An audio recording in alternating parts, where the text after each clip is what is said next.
আজকে হচ্ছে জাকানাকা জাকানাকা পেয়ারা মাখা খাবো।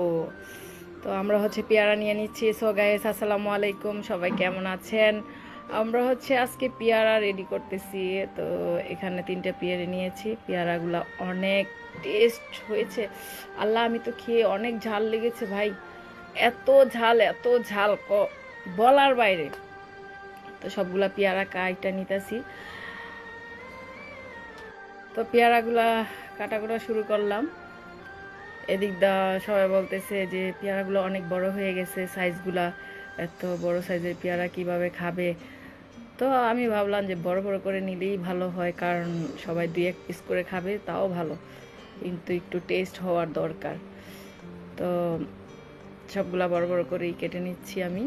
আমি কারো কথাই মাথায় নেই নাই, আমার নিজের মতো করেই আমি পেয়ারাগুলো কাটতেছি। আর কাটা শেষ পর্যায়ে বলতেছে যে এত বড় করছো কেন। আমি ভাবলাম না, বড়ই করে নেই।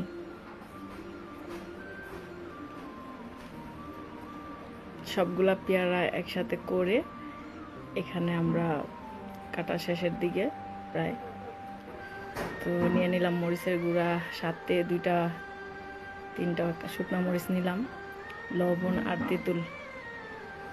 একেবারে ঝাঁকানাকা করে মাখা দিচ্ছি তো দিচ্ছি, এমন ঝাল হইছে আল্লাহ, ঝাল তো ঝাল। অনেক ঝাকাস করে মাখতেছি, মাখা মাখা প্রায় শেষের দিকে। তো এত টেস্টি আর ঝাল আর হচ্ছে টক, সব কিছু মিলিয়ে একবার অনেক টেস্ট, সেই স্বাদ, জিভা একবারে জল। এত ভালো লাগছে, সবাই মাখায় খাবেন পেয়ারা মাখা।